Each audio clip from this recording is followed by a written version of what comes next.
that works in the MGH clinic, stroke clinic here, and work with the parent board in setting all of these up along with Dr. Mussolino. Excited for the talk today, kind of very much in my realm. We're going to talk about bracing and really kind of focus on some of the principles and general aspects of what brings us to bracing and how we think about it, and then dig into some of the finer details of fit and what they're doing and how we get braces on and all of those kind of logistical questions that we have a fantastic team. So myself, I'm going to talk about sort of that broader aspect, and then Nicole Ye is a certified orthotist, pediatric orthotist that works up on the North Shore with Cornell Orthotics and Prosthetics, and she's going to talk about some of the bigger details there. But we're going to start with how we typically do, with kind of a family introduction from Gretchen Murphy about her son Owen, and I'll leave it to her. Thanks. Thanks, Brian. Welcome, everybody. I'm just going to take 5 minutes to give a little history on my son and why this is of particular interest to me. I have a stroke survivor. He had 3 strokes right at birth. And since then, I'll go through the history of where we wound up with an AFO for my son. But around age 2, while we were in early intervention, for those in the US, or at least in the state of Massachusetts, you can get early intervention services through the state for your children. And I had a physical therapist right from birth. And that goes up until age 3, and then they go into the public school system. Around age 2, the physical therapist I was working with through EI mentioned that she was a little worried about his foot turning in, and he was dragging his foot. Now, we didn't see it consistently, but Nikki is going to share actually a video with you later of my son kind of running around a table at a restaurant, and you can definitely see the foot drag and the foot turn in that he had. And I took my phone out like any parent would and took that video, because that was the first time that I actually physically saw it, and saw it in the context of another child that wasn't dragging their foot. So I really noticed that he needed some help. So that EI PT around 2.5 started to introduce me to Spalding and Mass General. And I'd already been working with Mass General through the pediatric stroke clinic, so knew Dr. Mussolino and others. And that's where my entire world opened up to orthotics. So we met with a physiatrist, and that video that I took was very key in that meeting, because it really gave her a sense as to some of the struggles that my son was having with walking, and particularly running. So for the last 3.5, 4 years, he's now almost 7. He's been in a brace on his right leg. This is his first brace. He's now been fitted for a bigger one. And we noticed an immediate difference. Once that brace was on, the foot turned in, and he was really able to improve his mobility. So the brace for him, it's very flexible. At first, I thought he's never going to be able to move, but I can see him move in many different directions. We were even able to extend the foot plate on this brace. So we got probably an extra year out of the brace before he's now in his 2nd brace since about age 3. Some of the things I recommend as a parent is that there's some great resources for children with orthotics. The biggest challenge I have is getting this into a boot or a sneaker. So we use New Balance Extra Wide sneakers. Those have worked very well for my family. The boots, we use Kamick boots for a while. And now that he's a little bit bigger, I'm now in another inflection point where I'm trying to find additional boots for him. But I think those are some of the biggest challenges that I've had, just from a functionality perspective, and then from an emotional and mental perspective. How does my son answer the questions? Why do you wear that? And that's been a big challenge, especially as he's getting older. He's in 1st grade now, so more and more children are asking him, why does he wear the brace? And we've been able to work with him, and he's very confident. He says, this brace makes me run faster. And that's really been huge for him from a mental standpoint. So Without further ado, you're probably going to see Owen, my son Owen, in videos and in pictures in both presentations today. So if you have any questions for me, I'm happy to answer any questions in the chat or offline as it relates to my experience as a parent.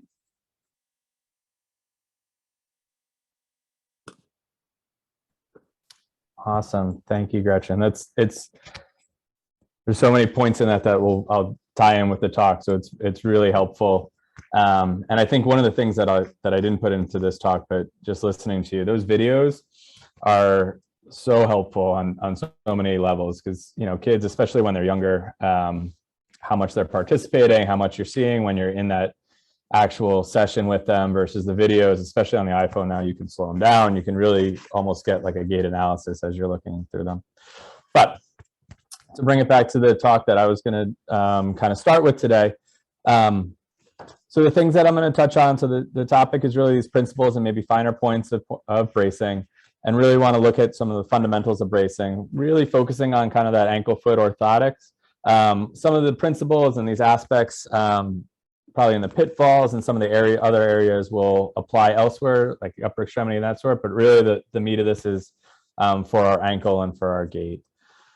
No disclosures from me, and here are our goals. I'd like to kind of go over the thought process when we're considering using bracing, and what I'm thinking, what you guys should be thinking, what the orthotist is thinking, how we're coming up with these decisions, and what our reasoning is behind them, so you can kind of understand that a little bit more deeply. And then also what our goals are with it. If we don't have clear goals with why we're putting these braces on, then there's no reason we should be moving forward with them. If we're not doing it in a goal-based way, we're probably missing the point here. And then after that, you know, a little bit with those goals, how to use them. You know, should we be using them all the time? Should we be using in certain settings? And what are the aspects that are important there? So when we think about a typical gait pattern, there's certain aspects that are really important. You know, the goal of our gait is to coordinate our brain, our nerves, our muscles, the musculoskeletal system, the bones, and smoothly move our head, our trunk, our body forward. Get us from point A to point B, and do that in a reasonable manner. And there's certain prerequisites that come with needing to be able to do that. And this is sort of a list of them, and this comes from studies that go back into the 50s about what is the most important thing, moving down into kind of the least important thing, but still a very important aspect when we talk about gait. And the first thing that is almost the most important is our stability. We need to be able to stand. We need to be able to be stable on our feet. And we need to eventually be able to be stable on one foot. And so that stance, what we think about our single leg stance or double leg stance when we're in 1 foot or 2 feet, having good stability there is sort of the main primary prerequisite for everything else. If we're not stable, we're not gonna be able to pick that other foot up. We're not gonna be able to advance forward, and we're not gonna be able to keep going. After that, we wanna think about what we're doing with our other feet. So are we able to move that foot forward? Are we catching our toe? Are we clearing that foot? If we're able to do that, then we're able to advance, and then we're able to think about what our next step is, right? Are we able to get that foot into a good position where we're moving forward? And if we're able to do that and align ourselves, then we're starting to think about how far we're taking of a step. And really, we want to make sure we're taking an adequate step length as we're moving forward, because if we're not reaching forward with each step, then we end up kind of in this very kind of marchy, not moving very far in each step, and it ends up being, to this last step, our energy conservation, less efficient. And if we're not using good efficiency, we're really putting out a lot of effort, and that kind of is going to limit how much we're able to do in our gait pattern. And so this just kind of gives us a good sense when we're thinking about things on the bottom right here of when we're talking about it. And one thing I want to pull out of this, you know, right now we're just really looking at that right leg as we're coming through. And if you think about sort of from the beginning at 0% and up, it's really, you know, 40% on each individual leg. And then, so that means there's really only about 20% of the time that we're standing on 2 feet when we're walking. 80% of that time we're on 1 foot and the other foot is swinging or advancing. And so that's where that stability comes in. And that's why it's so important as we go through. So just to dig into that a little bit more, you know, the last part in particular, our efficiency. Our efficiency is what I think about a lot as we're going through, and what we're thinking about when we talk about bracing. We really want to limit the amount of effort we're putting out when we walk. Typical gait patterns are the goal of them is to limit our effort. And what that means when we really break it down is thinking about where our center of mass is, where our weight is, and limiting how much motion it has in each step, in each stride as we're going through our gait pattern. And this is an old picture. This is a picture from one of the original articles, just thinking about a child walking with a piece of chalk along a wall and how his body is moving as he takes those steps and moves along here. And so when we think about that and we break it down, you know, if you were to think about a very stiff gait, right? And we see this sometimes in our patients that have spasticity, that have poor motion at their knees or at their ankles. What you're going to see is when we're at kind of our feet directly underneath us, we're at sort of the highest point we could potentially be in that gait pattern. And then as we move forward into either full flexion or full extension of our hip, we're going to drop into a trough. And what that would eventually look like if we ended up having very stiff legs would be this big high peak and then dropping into a trough and so on and so forth. And so that's a lot of up and down motion that needs to be done. And the way that you're going to move your body that way would be through muscular activation. And so the body has come up with different ways of bringing down that peak and raising that trough. And so we have our knee, and that knee breaks when we get to the top of that peak and brings that peak down a little bit. There's also other aspects that go into it, but then you can also see kind of on this bottom picture, when we think about the ankle, as we get into that trough, as with our hip in full extension, we're pushing off with our ankle. And so we're bringing up that trough a little bit. And so when we bring that trough and that peak down, you can see this bottom line, this dotted line at the top of the hip where our center of gravity would be, really gets into a very close to straight movement pattern where we're not going up and down and we're not trying to lift our whole body weight and then have it drop down and lift it back up every step, but it's just sort of gliding along and we're not putting a ton of effort into that. We kind of think about motion in multiple planes, right? We've already sort of talked about our goal is moving forward and back. In terms of up and down, that makes a lot of sense, but there's also this motion side to side. And when we think about this, I think toddlers, our early walkers, are our best example of it, right? This is my nephew. When he was very little, our little guys have this very wide base. They're not bringing their feet underneath them, and they get a lot of motion side to side, and it's not very efficient. It means that we're moving things across, we're changing which muscles we're using, and our body accommodates for this and has made changes to how our angles are in the lower extremities to try to limit that motion. And this happens by about the age 3 or so. We really have a pretty adult gait pattern, but it really has to do with the angle at the hips and then the angle from the thigh to the shin brings that base of support, our feet, right underneath our center of gravity, which is sort of centered at our mid-sacrum. And so when we're there, you can see the difference between if our feet were just straight down from our hips and we have this big angle from that center of gravity down to our feet, where we would bounce back and forth from step to step, to where we really have a very kind of smooth, there's a little bit of deviation side to side, but much more limited. And at the end of the day, when we think about that last gait pattern and that up and down coming much more straight and the side to side becoming much more straight, it gets us to a point where that center of gravity ideally is moving fairly in a straight line when we're walking and not bouncing up and down as we go. And we see this when we start looking at sort of our muscle activity when people are walking, right? And so what we're looking at here, and depending on where you are and how much Botox your child has had, how much discussions you've had, you can kind of look at 2 different columns here. I think the one in the yellow is probably the more important one. Those probably 10 muscles on the top all relate to our ankle. Actually, a lot of them really relate to the toes, and so it does give it a little bit more of a deceiving effect, appearance. And then our knees and our hip on the bottom. And so the gist here, even though you see a lot of gray, which is when that muscle would be activated, there's actually quite a bit of empty space. And particularly, there's a lot of empty space in some of our bigger muscles. When we look at our hamstrings on the bottom, our glutes and our adductors on the bottom here that are pulling our knees together. And the reality is that when we're walking, we're not using our muscles all that much to propel ourselves forward. The gastroc and the soleus at the top are our calf muscles. That's the one that push us down, and that's where we really get most of our power, most of our propulsion, most of our ability to move forward as we're walking. And the rest of these muscles are really activating to maintain ourselves in a certain position. I think one of the best examples is our hamstring.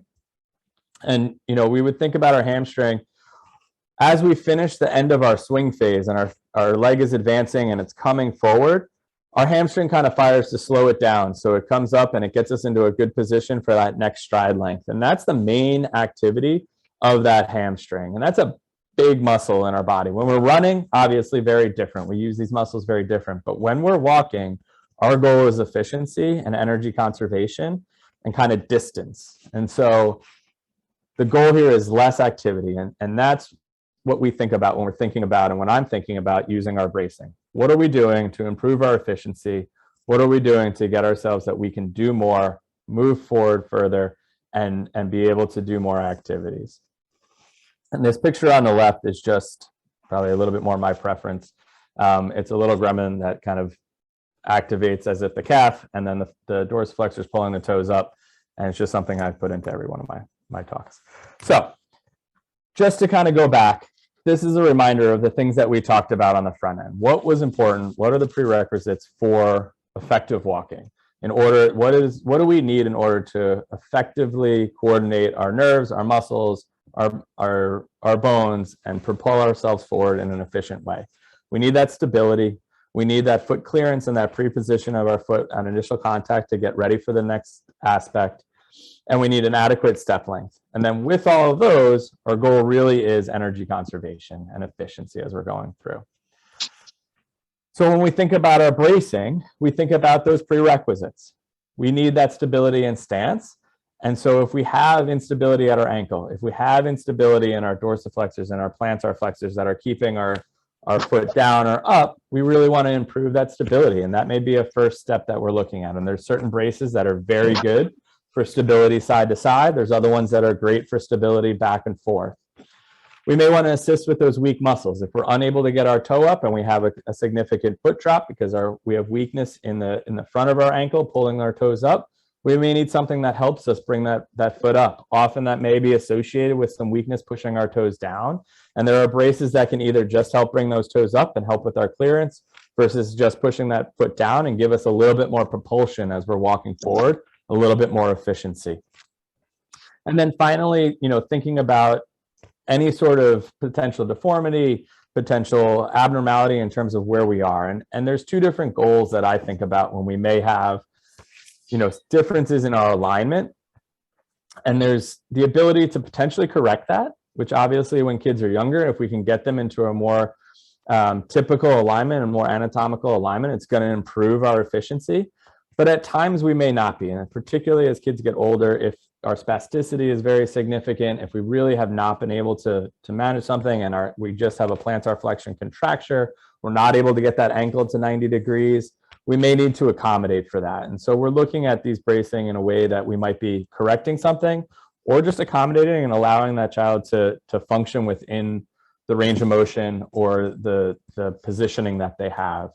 And really, once we get all that alignment together, the goal is to allow for those typical movements that we saw earlier and improve our efficiency. And those are kind of the goals that I'm thinking about, that Nikki's thinking about, that she'll go over when we think about getting these braces. But there's a bigger picture, I think, as we're going through this. And really, the goals with all of this are much broader. We want these goals when we think about our braces, when we think about our gait. But the reason to have these goals is really this. This is our goal. Our goal is increased activity. Our goal is increased participation. Our goal is our kids getting out and playing golf with their family, with their friends, being part of the activity and not having to think about, am I going to get tired? Am I going to be able to make it this far? Am I going to be able to do that because I don't have the stamina or the strength to be able to make it for a full day at an amusement park or out on a golf course or going to a game because the parking lot's too far and I'm going to have to do something else. And so these are the things that I think about. And I think if we're not starting here and thinking about what our participation goals are, what our activity goals are, then we often run the risk of getting bogged down in the details. And we're putting on bracing and we're doing this and we're not thinking about the overall picture. And so if we're not focusing on this part, then those other goals don't necessarily matter. And this is what we need to improve. If we're not getting benefit here, then those other goals aren't making a difference.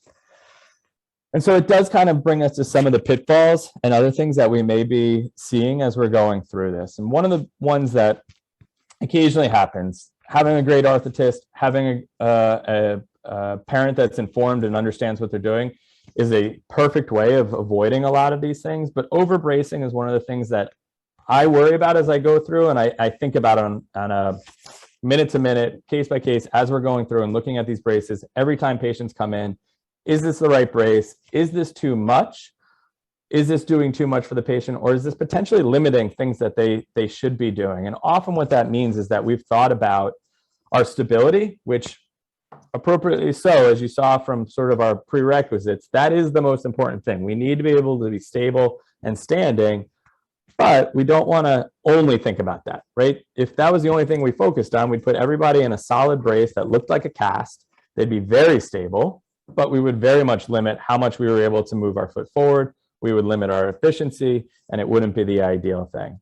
And so the things that I've seen with this is, great, they're very stable, but they're not able to flex their foot forward because that brace is too stiff, and that's limiting how much they're able to do on stairs. They're not able to get up and down the stairs, so they have to take the elevator at school, and they're not with their peer group. And if they're stable, and if we can get them there with a different type of brace that allows them that type of motion safely, where they're stable, they're able to move forward, they're efficient, then wonderful. That's what we want to move to. And I think we need to be having those thoughts, having those discussions as we go through each time. Incorrect fit, this is something that is a moving target. Our kids are growing every day. Their tone is potentially changing with growth. And, we want to watch closely for our skin breakdown, any sort of discomfort, anytime they don't want to wear it or anything like that, or if there's redness that's lasting, and have a good relationship with your orthotist that's able to make adjustments and do that. And then the last aspect that I just wanted to briefly touch on is the potential for overuse. And I kind of put this in, and I wasn't sure exactly how to say this because I think it's different for each child. But inappropriate dependence, I think, is kind of the aspect that I want to think about. And especially early on with kids, we want to give them the opportunity to strengthen, to develop, and to use their muscles and get stronger without the bracing, even as they get older, but very importantly, when they're younger. And I think that there's a balance that we need to strike in terms of how much are we using the bracing and enhancing their activity, how much are we not using the bracing and allowing them to be working in a therapeutic way. And that's a balance that I think is sometimes a challenge, because we don't want to take away their ability to participate because we want them to be working on things, but we also don't want to take away their future ability to participate because we just supported them too much on the front end. And so not a very clear answer, unfortunately, for me right now, but I think on a day-to-day basis, there's always a way to sort of think about this. The easiest one for me to think about, and the one that I think is very clear, is when we think about kids with very flat feet, especially when they're younger. Those intrinsic muscles that are pulling that arch together and bringing up that arch. Ideally, we don't want to put something underneath that foot, right? An arch is supported by itself. The arch is the strength of an arch, and putting something underneath it is going to weaken it. If it's not working, yes, at times we certainly put in an orthotic. We support that arch, get them into a better alignment, ideally so things upstream, higher up on the leg, are able to work more efficiently. But if we're able to get them in positions and times where they're able to strengthen those intrinsic aspects of their feet, get them barefoot walking on softer surfaces, on grass, on the sand, doing things like that that are going to strengthen those feet, and doing more barefoot time, then maybe we get to a point where we don't need to use that brace quite as much. We don't have that discomfort. And so those are kind of the balance that we need to find in this. And I think the way that I think about it is, how are we balancing different developmental curves, right? We don't want one developmental delay, whether it's gait, whether it's just whatever it is, limiting our other developmental aspects in all senses. So we can talk about that a little bit further later. So how do we do it? And I think I kind of went through, should I put things up? And I was looking at pictures that Gretchen had sent us from Owen. I think there were so many aspects, and unfortunately, they all actually didn't load for me, but there were huge parts of this that were very clear as to when we should be thinking about using our bracing. And these are the ones that pop into my mind and where I usually talk with families. Often it's easy and it's a great place. School is a good time to send them in and have them in their braces where they're able to focus on that social aspect. They're able to focus on the academic parts. They're able to focus on the play and those types of things, and get that time in where they're not thinking about their gait. They're not thinking about that. And then when they come home, I don't know if he's at school in that middle picture, but the one that he had his backpack on his first day of school didn't load for me. It was the perfect one for me, but here we are. The other ones that I think about are, this one on the right in Storyland, our long days where we're going out. We really want to focus on family activities. We're going to be up on our feet for long periods of time. We're going to be walking long distances. We really need to focus on that efficiency. We want to make sure he doesn't get tired and midday break down and not be able to enjoy himself because he's exhausted. And so those are other times. Same thing with the hiking, getting out when we're on uneven terrain and maybe our stability isn't quite as good. Maybe our safety isn't quite as much there, but we really want to think about being able to do those activities, exploring. We know that time in the woods is great for our attention and great for our learning, has much greater benefits than just kind of going for that walk. And so times like this, when it's in unstable grounds, when it's long times on your feet, when you're going to school and you have other focuses like the social aspect, like the academic aspect, those are times that I think, let's take this opportunity, take away that stress, that learning part, that difficulty with our gait, and let them focus on that other parts of development. So I think that's the gist of what I was hoping to talk about. Hopefully you guys don't look like my middle daughter who decided that was the best place to sleep. And I'm going to pass this on to Nikki and probably questions after that.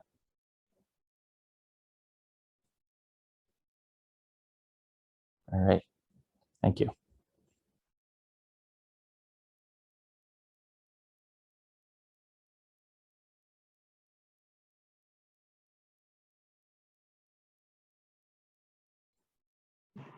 Okay, that's working? Okay. Hello, everyone. Nikki, can you just go to slide view? I'm trying. Okay. Perfect. Okay, my name is Nikki Ye, and as Brian said, I work with Cornell Orthotics and Prosthetics up in the North Shore, in the Boston area. I am a certified prosthetist orthotist. I've been in the field for about 15 years, doing almost primarily pediatrics. And so I just want to talk to you guys today a little bit about orthotic treatment, give you some definitions, some vocabulary, and help you understand sort of the mechanics behind bracing, what different type of braces look like, so that you can be able to hold a conversation with your orthotist, physiatrist, and physical therapist in order to advocate for your child. So just some terminology. Orthotics is the science or the field of treating patients with orthoses. Orthosis is the brace, the device. And then orthotist is a person. I am an orthotist. So just to clear that up. And then just some motions that in words you may hear thrown around. Dorsiflexion is sort of picking the toes up, bending to the ankle. Plantarflexion is pointing the foot. Pronation, supination, you may hear as well. Pronation, kind of like flat feet, collapse of the midfoot. Can you see my pointer? Is that, okay. You can see how here the hind foot leans in, the toes are sort of going out, increasing that toe out. The hip and knee sort of rotate in. And on the other side, you have supination, where the arch kind of increases. The forefoot points in. Sometimes you can see that big toe going in, sort of an in-toeing, and the hip and knee rotate out. So orthoses are generally named according to the joints covered. So a foot orthosis or an arch support would be just the foot.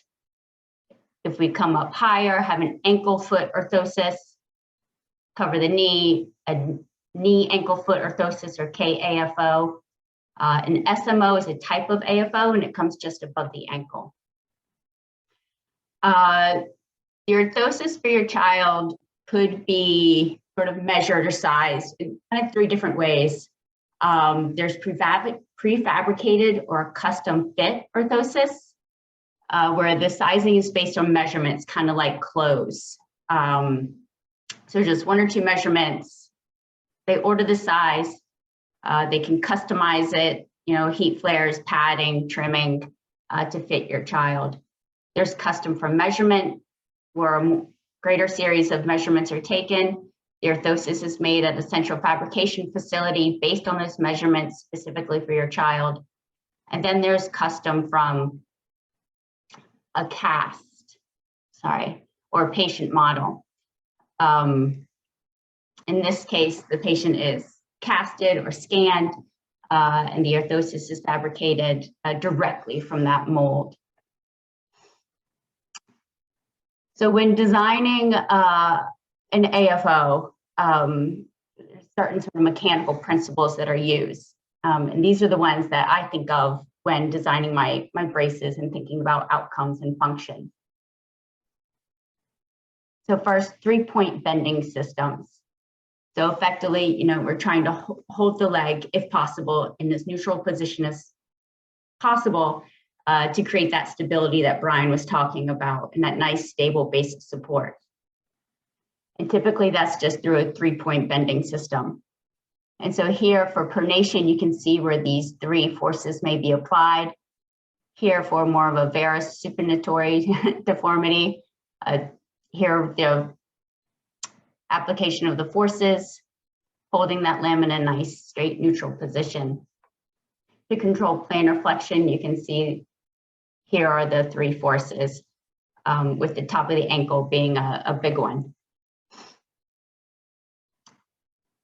So then we know where our force is going to be applied. How can we best use them? A lot of times we use leverage. So if you think of pushing on a door, if you try to close the door closer to the hinge, with a short length, it takes a lot of force, a lot of effort. You move further out, you increase that leverage, that length, it's easier, less force. And so AFOs are the same way. And that's one of the reasons an orthotist may use a full-length AFO rather than an SMO. And you can see in this example how I've extended the trim lines all the way up to the knee, then all the way past the great toe, trying to get as much leverage as possible to control that foot position.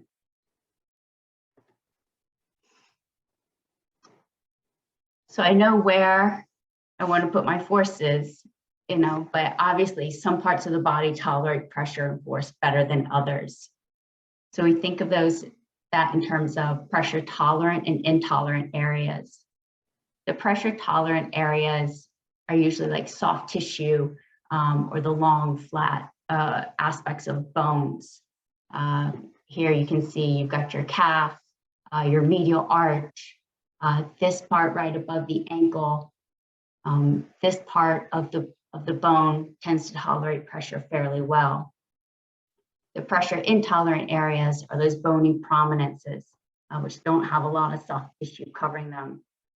As you can imagine, the ankle bones, all the areas in red. This bone is a big one, especially for children that tend to pronate the navicular, as well as this 5th metatarsal head. They don't tolerate pressure very well. Oh, wait, let me see. Oh, yes, calluses and blisters are not normal. Your child should not have huge blisters. Another way that we can manage these forces, preventing skin breakdown, is by increasing the surface area. And we have ways of doing that. So kind of like snowshoes or snow leopard foot, spreading that force over a greater area can help keep it from, help prevent skin breakdown. So now jumping back to different kinds of AFOs, we'll start with SMOs or SMAFOs. These technically are ankle foot orthoses as they come above the ankle, but they can be, short, just above the ankle, or they can be a little bit higher depending on the goals and what you're trying to achieve. Typically, they're used for control of the foot. Provide, again, a stable base of support, that distal stability. They work well for feet that are easily correctable and flexible. Generally for pronation, they can be used for supination or varus as well. They also provide a little bit of like a proprioceptive feedback, so knowing where the body is in space. They can provide like plantar flexion or dorsiflexion control and influence the knee through straps or pads around the Achilles tendon. So here you can see the pad in the back, and then the strap can wrap around the front. And so here you see this child, you know, has foot drop or plantar flexion during swing. And then with his SMO, that ankle is held in a nice sort of neutral position with good clearance during swing. Moving on to AFOs, they're generally named according to how much movement is at the ankle. This is a solid ankle AFO. There's no movement at the ankle, very stable. This is another type of solid ankle AFO. It's a floor reaction or ground reaction AFO. The difference being this part up front that sort of pushes back on the knee, more for a crouch gait. This is an articulated AFO. There's motion at the end. And this motion can be limited, restricted. It can have stops depending on the needs. Sorry, mine's limited. I'm not strong enough. And then finally, posterior leaf spring AFOs, as what Owen had or has. These are designed to provide some motion in plantar flexion and dorsiflexion. They don't provide very good rotational control. The flexibility of this leaf spring is largely dependent on the length of it, the materials, the shape. It can be anywhere from super flexible to almost rigid, like a solid ankle. So it really depends on the design, and hopefully it's customized for your child's needs. So here is Owen, and this is the video that Gretchen mentioned in the restaurant. Oh, and so you can see how his foot is plantar flexed during swing, not quite clearing the floor. He's on his toe, and then here he is in his AFO, getting that foot down a little bit better, and he's still running. And I think when he slows down, he gets that foot down even better. And then here, oh shoot. Here we go. And then here are some stills. So again, you can see how that foot's sort of pointed during swing. And then here, that PLS is holding it in a nice neutral position. Other sort of articulated AFOs with different design features. Here's an orthosis with dorsi-assist joints. So these are spring-like joints to help lift the foot during swing. These three AFOs to the right have plantar flexion stops. So they limit how much the foot can point. And they also have the check straps to prevent dorsiflexion or rotation of the tibia. It can be solid or it can be, these are elastic. So like this brace has an elastic strap. So you can see how it bends forward and then sort of snaps back. And so a lot of times that's used to compensate for like plantar flexor weakness, to give more stability during mid-stance, late stance, and encourage that longer step length that Brian was talking about. So here is little girl, and you can see her, she has, you know, pronation, knee hyperextension. That tibia, you know, stays to the back, doesn't really rotate forward. And I'm sorry, her picture with her AFO isn't the best. But you can see in general, her foot alignment is improved. She's taking longer step lengths. And this AFO has an elastic strap. So she did really great. So then when I saw her, she outgrew that AFO. We made her a new one without the elastic strap because she's doing great. We wanted her, moving to more mobility, more voluntary use of her muscles and strengthening. And also she kept breaking the strap on stairs, and it made stairs a little bit difficult. So pros and cons to everything. So here she is recently. It's hard to say, she's going so fast, but that knee is still hyperextending. She's a little more stable. That foot position is better. And I'm sorry, I have stills because I think those are better, easier to see. She's too quick. So here you can see barefoot. We still have some knee hyperextension. In her AFO here, it's pretty well controlled.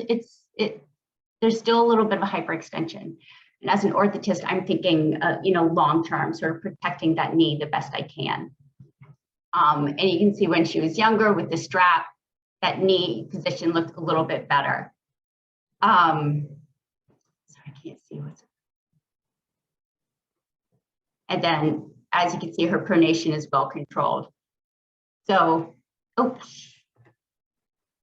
so we may try to go back to that elastic strap and see if we can find something that'll work for her to help her maintain that nice gait pattern. As she gets stronger, we may take it away again. If it interferes with stairs again, then we may not be able to use it.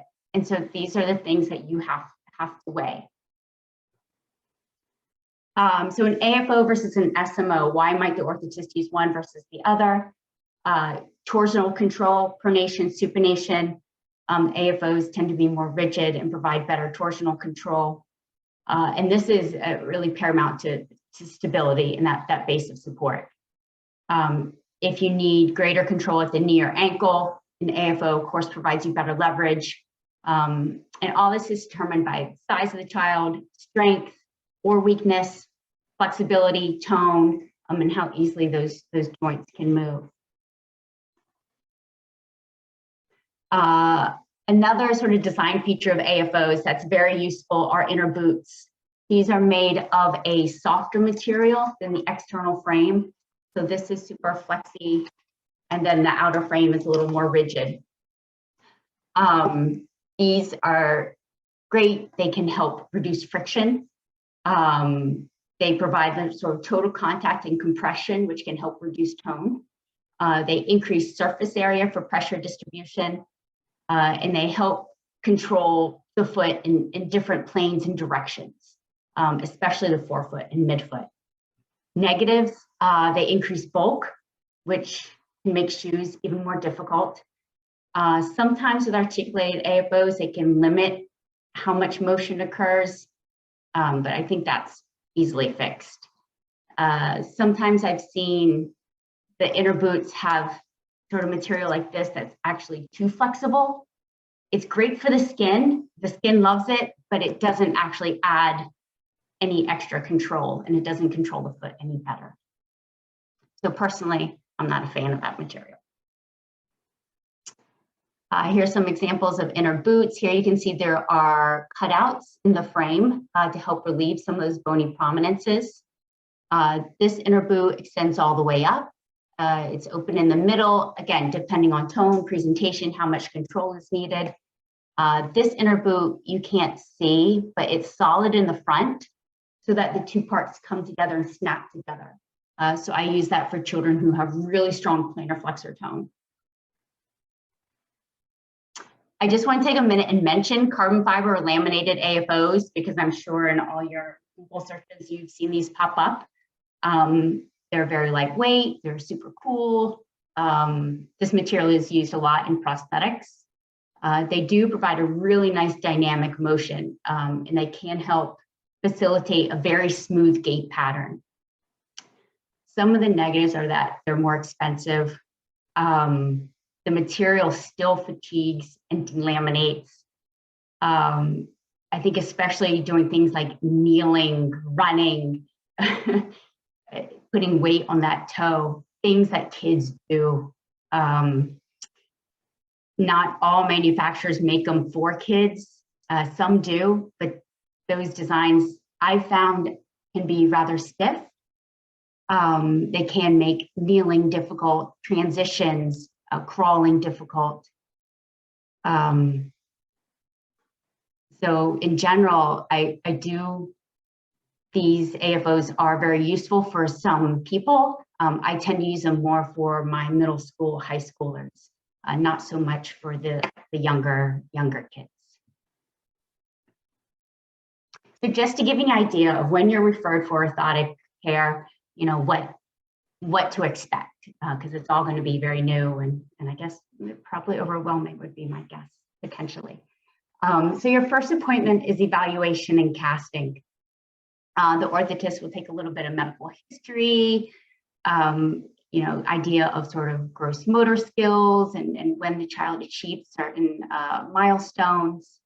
They'll look at the range of motion, mostly the lower extremity, perhaps, you know, the back, some upper extremity, getting idea of strength, how flexible are the joints, tone, spasticity. They'll watch the child walk and move. I like to let the kids play while I talk to the parents, so then I can get an idea, you know, can they squat, do they crawl, get an idea of their strength, stability, and how they move. And then an important part of this is reviewing the orthotic goals, like Brian mentioned. You know, what are we trying to achieve? A lot of times I can see someone say, oh yeah, an orthosis would do this and this and this, but does it fit what you need and what the goals are? Physical therapy input is very helpful. I think that therapy and orthoses are complementary. If I know a therapist is working on, you know, transitions, you know, half kneel, you know, going from the floor to standing, I might use a lower profile orthosis, something that can help facilitate that. If they're working just on standing, maybe something a little bit higher up, something that provides more stability. It is warranted, but that communication is really key. So then at this appointment, your child will probably be casted. You take measurements, you know, wrap them up with a fiberglass, the same stuff they'll use as if they had broken their leg, but then it comes off right away. A little rubbing, massage, getting the shape we want. A good cast is a key to a good fitting AFO. And then the cast is removed. These are my train tracks, and this is my unzipper. That's that. Then here at Cornell, we make most of our AFOs in-house, and each practitioner modifies his or her own cast. So I have direct control over the contours of my brace and how it's going to fit. The cast is poured with plaster and then shaped. So you can see here where I've removed plaster at my pressure tolerant areas and working and doing buildups on my pressure intolerant areas. And I smooth it up. And then there's a sheet of hot plastic put into the oven. And when that's melted, it's draped over the mold with vacuum, cooled, cut out, you know, smoothed up, strapped, ready for the next appointment, fit and delivery. The brace will be put on, trim lines checked, pressures checked. The function of the brace will be checked that it's controlling what it needs to control.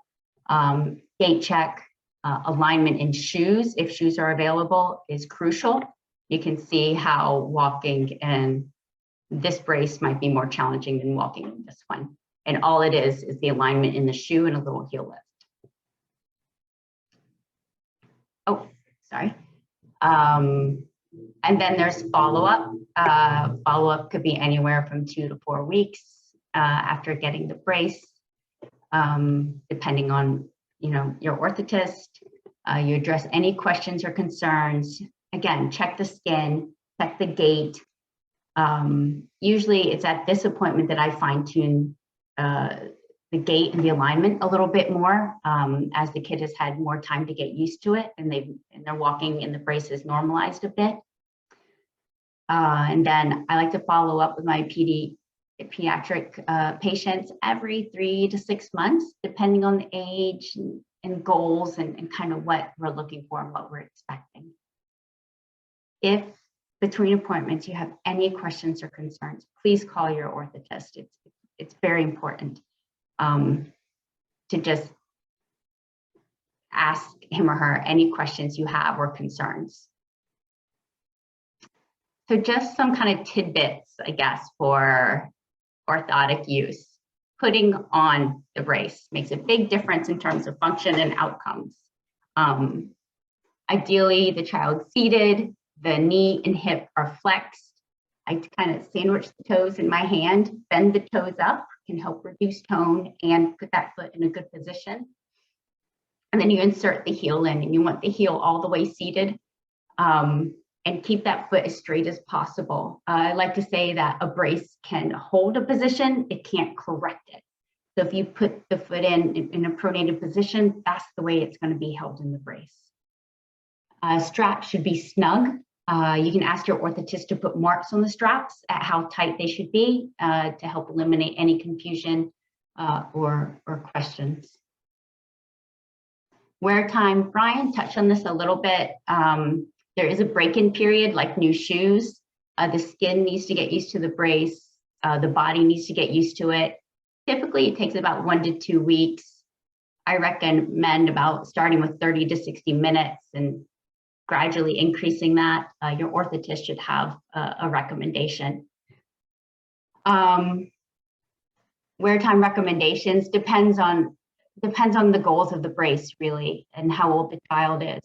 For early walkers or toddlers, especially if they're working on like pulling to stand, just part-time, maybe when they're playing, working on standing activities. Orthoses can make crawling and transitions and going from floor to stand more challenging. It doesn't inhibit it, doesn't stop it. It just can make it a little more difficult at first. For school-age kids, typically the braces tend to be used during the school day and then off in the evenings and weekends. But they can be used, especially like if you're going hiking, walking for longer distances, as Brian already said. If, however, depending on the goals, if there's concerns about stability and contracture, then a longer wear time may be needed. But again, discuss this with your physiatrist, orthotist, therapist. Sometimes night AFOs are used to try to maintain motion about a joint, possibly increase range of motion. This can be challenging. You can do, typically there's just one leg involved. Sometimes there's bilateral. If it interrupts sleep or creates a big fight, then it's probably not worth it. Try other options. Try using it during screen time.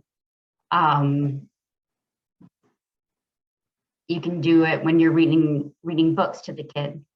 And if that's still a struggle, then maybe increase stretching or talk to the physiatrist about other options. Shoes, as we mentioned, are very difficult. You want wide shoes. New Balance works well. There's something called Billy footwear with a zipper, and it has a nice depth. Those accommodate bracing well. Stride Right has some shoes that are extra wide with a little extra depth. But what works for one person may not work for another, but these are just some things that are out there. Ideally, you want laces, although laces are hard to come by, especially for toddlers. Again, extra wide. You can remove the insole to give you extra depth. If everything fits well, but the Velcro is a little too short, you can get like double backed Velcro from a craft store or ask your orthotist to sew on a little bit of extra. It may not be pretty, but it'll be functional. So sports, yes, they can wear their braces during sports. It may make running, it may help make running easier, or it may make it more difficult. It depends on the child and the situation. But in general, for play, they should be able to play and run around and just be a kid with it, fine. Here, this child, one reason I use the SMO for this child was for squatting. And And then here, Owen, I love this picture, like he's jumping and he's in plantar flex, and that's great. Kids can jump in solid ankle AFOs. They'll be kids. And I'm sorry, but with AFO use in sports, you just have to figure out what works best for you and your child. Oh, and that's it. Thank you. So stop.